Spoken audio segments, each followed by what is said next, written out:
Ano na naman ba to, Edgar? Nagmamadali kami. Ano bang itatanong mo? Ibalag na ako ng mga kanta ni Rochelle. Kayo nabigay sa banda nun, di ba? Kayo yun, di ba? Sagutin niyo. Kayo yung mga walang niyang sumabotay sa amin ni Rochelle.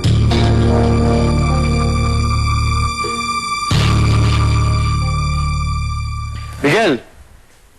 Oy, Jace! Basta? Okay lang. Hindi kaya ata pumasok ngayon, May nasikaso lang ako kanina eh. May na-miss out ba ako? Wala naman. Ano lang, continuation lang ng discussion natin nung isang araw.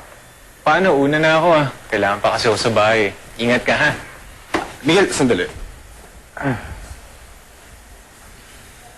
Alam mo bang ampon si Sunshine?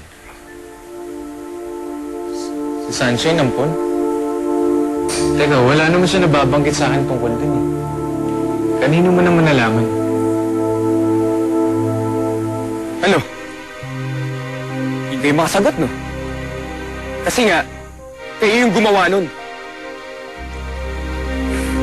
Edgar, hindi namin alam yung mga sinasabi mo eh. At saka wag mo kaming pagbibintangan. Ka na magsinungaling. Alam mo? Walang iya ka talaga eh. Oh, no! No! Sige! Saktan mo ako! Susumbong kita sa daddy mo. Sasabihin ko sa kanya lahat ng kalokohan mo, Edgar. Ano? Tsaka baka nakakalimutan mo, nasa bakurang kita. O ano? Hindi mo kaya, no? Yan kasi hirap sa'yo eh. Inuuna mo yung paninindak mo kesa pagganahin niyang isip mo. Malaman ko lang talaga. Kayo yung gumawa nun. Masasaktan ko na kayo. Kayo lahat, mag-iingat kayo. Dahil wala lang akong pakialam kahit anong isumbong niyo sa daddy ko.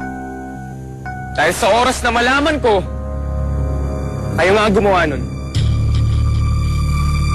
Malilintikan talaga kayo sa akin.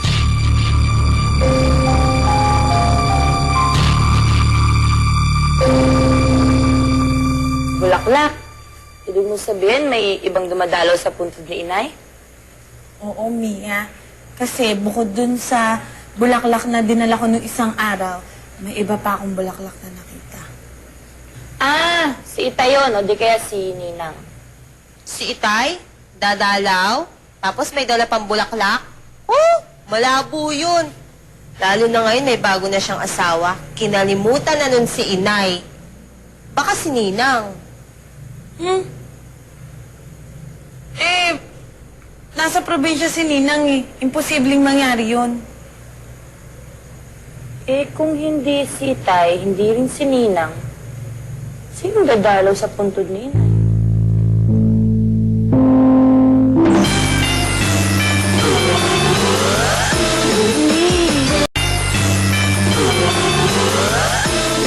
Ay nako, wag na nga natin pagtalunan kung sino man ang pumunta at naglagay ng bulaklak sa puntod ni Inay. Mamaya isa lang yung sa mga kaibigan niya. Sa bagay. Pero, bakit nagpunta ka doon? Di man lang kami sinama. Kasi ang gulo-gulo na ng isip ko sa mga nangyari. Kaya isinumbong ko na lang kay Inay. Sus, kahit tulungan pa tayo ng spirito ni Nanay, hindi niya kaya yung superpowers ng kamalasan natin. Siguro hindi talaga para sa atin ang pagkanta, kaya tigilan lang natin itong tayong umasa para hindi na rin tayo nalulungkot. Eh, huwag niyong gagawin.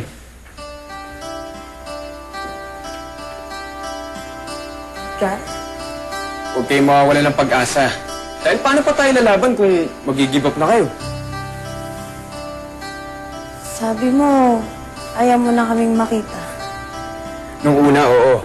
Pero patunayan ko na wala pala talaga kayong kasalanan sa nangyari. Kaya andito ako ngayon. Para alam niyo na nasuportahan ko pa rin kayo. At handang-handa pa rin ako ilaban kayo. Ayun, kung willing pa rin kayong lumaban. Ano ka ba? Siyempre, oo. Kami pa bang tatanggi? Ikaw na nga ito nag-aalok. Pero, tanong lang, paano naman natin mapapatunayan sa daddy mo na wala nga kaming kasalanan? Alam niyo, may naisip na akong paraan. Ako nang bahala doon.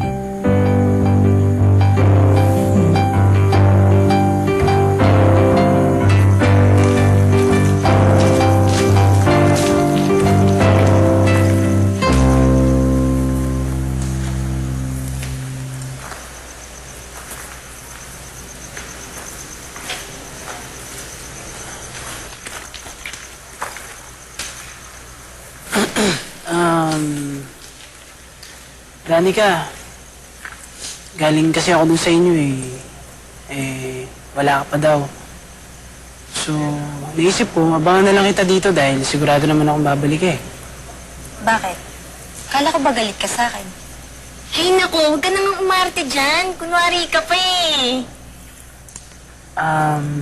Danica, baka pwede namang kalimutan na natin yung mga nangyari nun.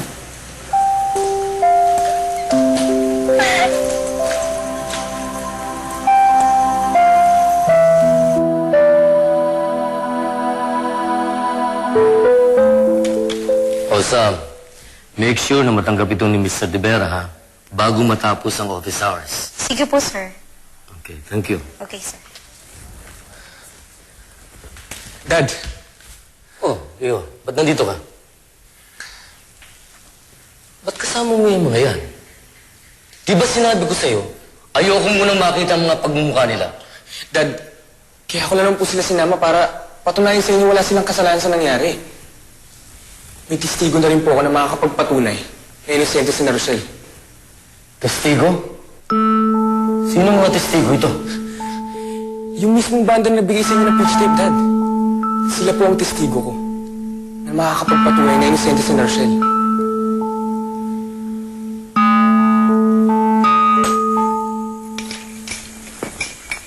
Che, may kukwento ko sa'yo. Ano yun? Halika, maupo ka muna dito. Pinagtimpla pa kita ng kape. Ano ba yun? Alam mo, Che, hindi ko alam kung anong ginawa mo kay Maiko. Pero okay na kami ngayon. Ang saya-saya ko. Biruin mo, nagpunta pala siya dito kagabi. Tapos ang tagal-tagal ng paghihintay niya sa akin sa labas.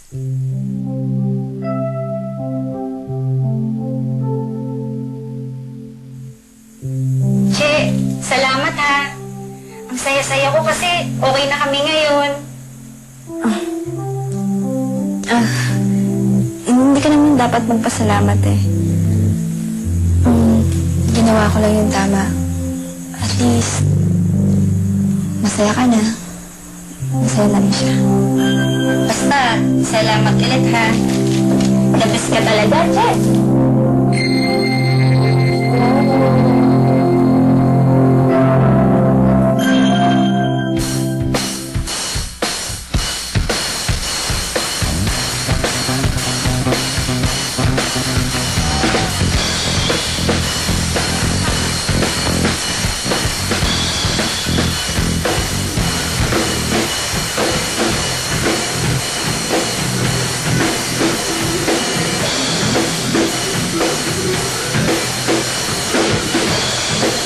Dad, sila po yun. Sila po yung banda na nagbigay sa inyo ng pitch tape. Kayo ba ang dito ang ban? Oo, kami nga. Si Edgar. Edgar, alala niyo? Ay, oo. Baka siya si Mr. Belano. Oo nga. Sir, Edgar. Kayo po ba si Mr. Belano? Ako nga. Pasensya na po kayo, sir, ha? Hindi po namin alam na sa inyo po yung kanta. Kaya, eto. It's okay. Pero ang gusto kong malaman, sino ang nagbigay sa inyo ng mga kantang yun? Paano ito napunta sa inyo? Sino ang walang niyang nagbigay sa inyo nun? Ano, Tol? Sagutin niyo. Pare, magtapat na kayo. Hindi po namin alam, sir, eh. Pero, pag nakita po namin, mamumukhaan ko po. In fact, andito po sila ngayon. Kung ganon, sino sila? Sabihin mo! Sila, oh. Sila ang nagbigay sa amin ng mga kantang yun. O, sila po.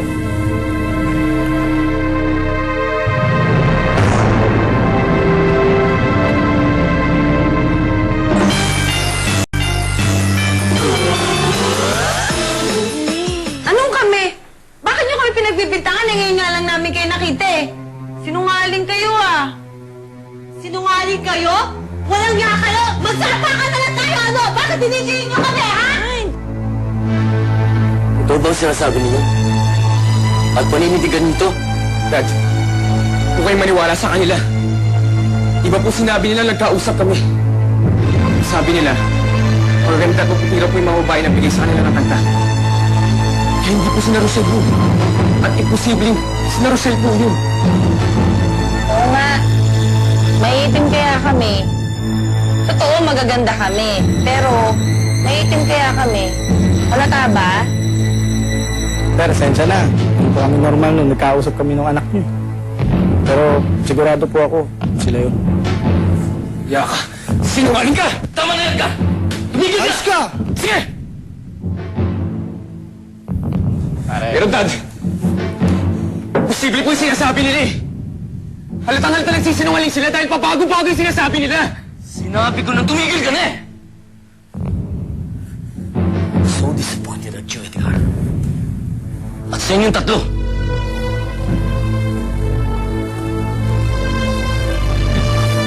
Kaya ngayon, tigilan niyo na ang pagkumbinsi sa akin. Dahil maliwanag na sa akin ang lahat. At dahil dito, pinabasura ko na ang kontrata ninyo. Simula ngayon, wala na kayong aasahan sa akin. Nagpakinggan niyo naman po muna ako! Tumigil ka! Enough! Mas paniniwalaan niyo pa yung mga walang tingin! Ayokong marinig ang mga sasabihin ninyo! Umalis na kayo! Huwag mo nang makita ang pagmumukha mo.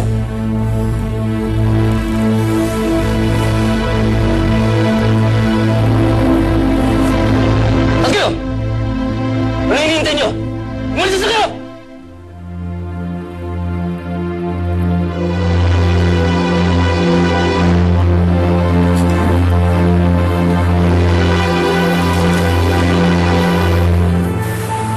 Sir, sorry ah. Kaya, sir.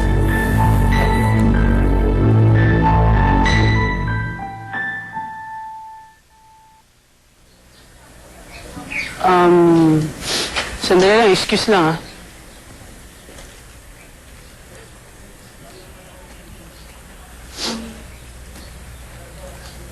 Alam ko na yung nangyari.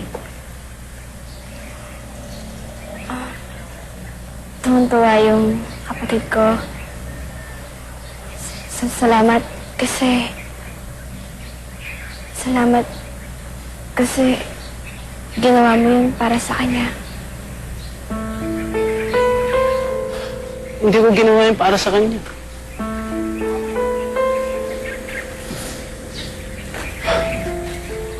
Ginawa ko yun para sa'yo. Kasi yun yung gusto mong gawin ko, di ba?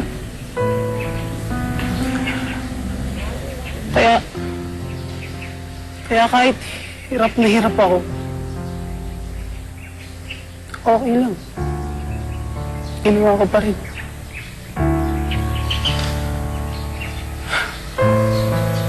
Sana naman mapatunayan ko na sa'yo.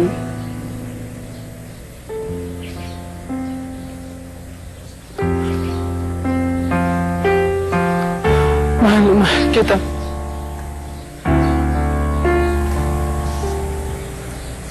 Kaya ako ginagawa to.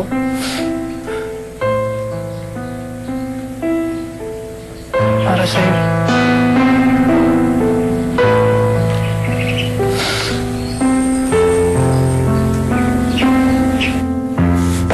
Sinungaling! May sinabi nila sa akin nagkausap kami. Alam naman namin kasi hindi naman talaga namin alam yung ibinibintang nila eh. Hindi nga namin sila kilala, tapos pagbibintangan nila kami na kami pa mismo ang magbibigay ng mga kanta na yun. Tsaka bakit naman namin gagawin yun? Hindi naman kami tanga para ibigay yung kanta namin sa iba. Ano, ipapahamak namin sarili namin? Alam ko. Pero pinagtataka ko lang. Bakit bila nagbago ng statement yung mga lalaking yun? Bakit nila kayo dinidiin? Anong motibo nila? Ano pa? Eh di sinisiraan ulit kami. Pero bakit? Ano bang nagawa natin kasalanan sa kanila? Wala. Pero yung nag-uutos sa kanila, malaki galit sa inyo. Nag-uutos? Alam niyo, girls, posibleng bigla na lang magbago ng statement yung mga lalaking yun. Kung wala nag-uutos sa kanila o nagbayad sa kanila. Kaya ang alam ko, ibang tao sa akin. Sino naman yun?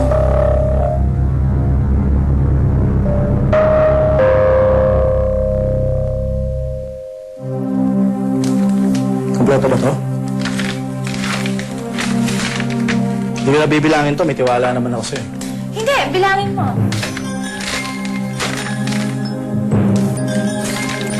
Siguraduhin niyo lang ha na hindi na ako masasangkot pa sa nangyari. At siguraduhin niyo rin na hindi na kayo ulit makikita ni Edgar at ni Mr. Vilayo. Kaya mo, mawawala na muna kami.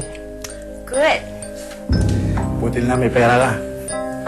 Kung wala kang pera, malamang tinuro ka na namin. Pero maraming salamat. Tara. Ano guys, may pera tayo?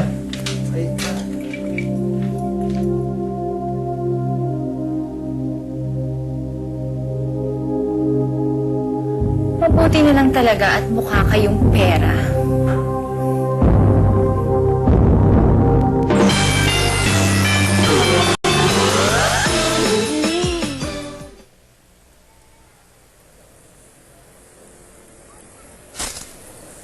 Maika, tanghali na, hindi ka pa papasok? Ayoko pong pumasok kay Naipitang. Wala ho akong gana. Bakit? Hindi mo ba kayo makita si Rochelle? Narinig ko ang usapan niyo ng ating IC mo. Kaya alam kong may ginawa ka laban ka ni Rochelle na labag sa kalooban mo.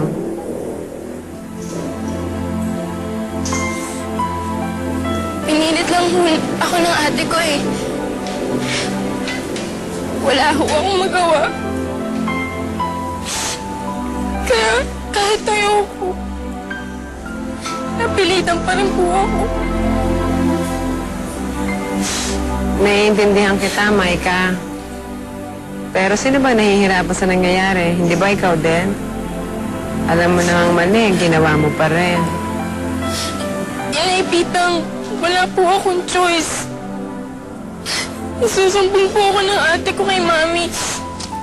Na nakikipagkaibigan pa rin po ako kay Rochelle pag hindi ko ginawa yung gusto nila. Pero mas natatakot po ako. Sa oras na malaman ni na Rochelle kung anong ginawa ko, sigurado po ako magagalit yung mga yun. Hindi ko lang po alam ang gagawin ko. Ganti na po ako.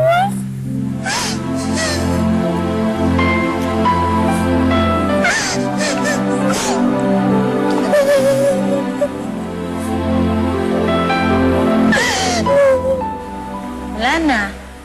Nakaalis na raw yung banda kanina pa. Hindi ko na naabutan. Hindi ko na natanong kung bakit nila ginawa sa atin yun. Si Edgar. Pinaalis na namin. Bang mamaya kasi makita ni Dean. Pero sabi niya, hintayin niya daw tayo. Kawawa naman yung taong yun. Pati siya napahamak sa daddy niya dahil sa nangyari. Pero bakit ganun, Rochelle? Diba, anak siya ni Mr. Velayo? Diba dapat siya ang kampihan kaysa dun sa mga ibang tao na yun? Oo nga. Bakit nga ba ganun si Mr. Velayo?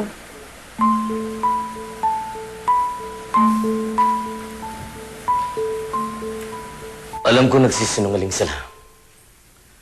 Alam kong hindi nagsasabi ng totoo ang mga lalaking yun. Ganun naman ho pala, Mr. Velayo eh. Bakit mas kinampihan niyo pa sila kumpara kina Edgar at kina Rochelle? Dahil sa mga nangyayaring ito, nakikita ko na nagkakaroon na ng sariling buto ang anak ko, Glenn. Nagiging responsible na siya. Natututo na siyang ipaglaban ng paniniwala niya. Malayong-malayo na siya sa dating Edgar na pakitang tao lang. Pero ang totoo, irresponsable, magulo, at pabaya.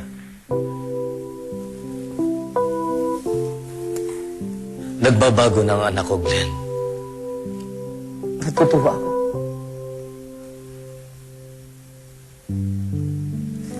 Kaya hindi ko siya kinampihan. Gusto ko pang makita kung ano ang gagawin niya sa susunod na paninindigan niya sa kanyang paniniwala. Pero sir, hindi mo ba nakakaawa naman si Rochelle? Dahil naiipit sila sa pagsubok niyo sa anak niyo. Hindi sila kawawa. Alam ko hindi sila pababayaan ng aking anak na si Edgar.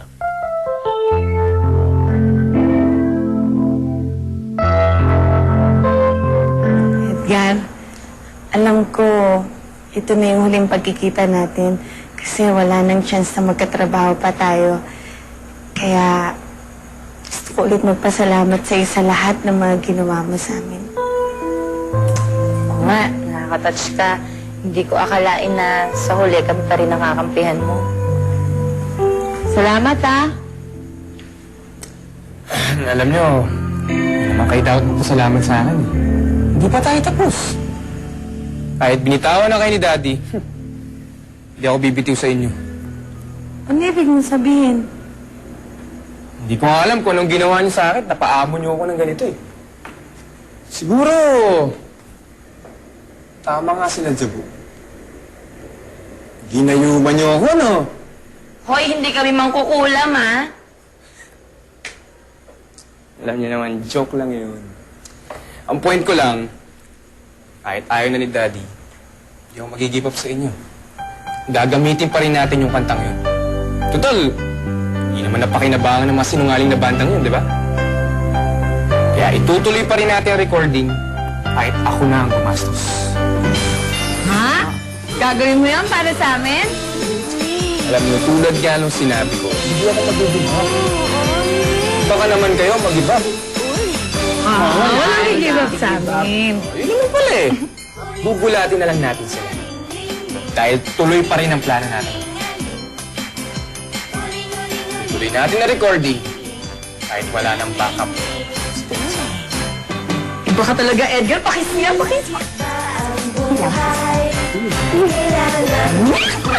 Ay, may sugat ako. Sige na, hindi kami titingin.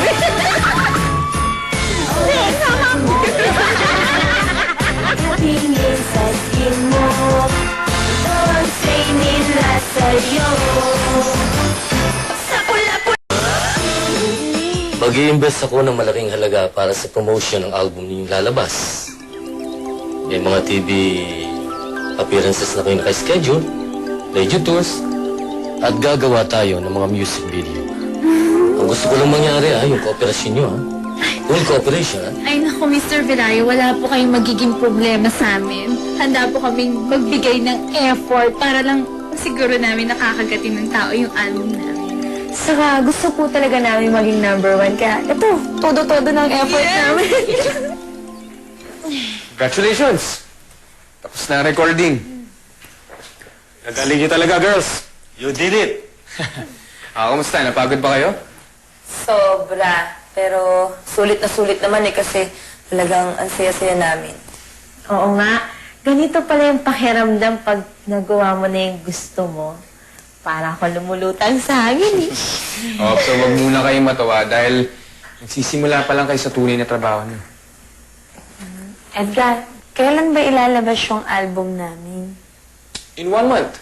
Siyempre, maraming pa pagdadaan ng proseso yun. I-remix pa yun, all that technical stuff. Kaya habang naghihintay tayo, aasikasuhin natin ang pagpopromote. Ibig sabihin, ilalabas ko kayo sa mga singing gigs. Kaya yun, magiging busy kayo. Okay lang yun. Gusto nga namin yun eh. Di ba mga sis? Oo naman. Excuse me, ha?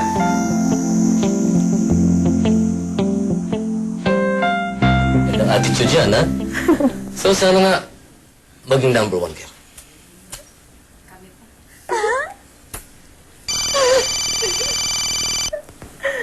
Hello? Hold on, please. Glenn, Yes, sir. dalhin mo muna yung mga girls sa canteen, ha? Mag-stock muna kayo. Okay, sir. Sama mo na rin si Trixie. Miss Trixie? Girls, tara. Sige, sir. Okay. See you later, ha?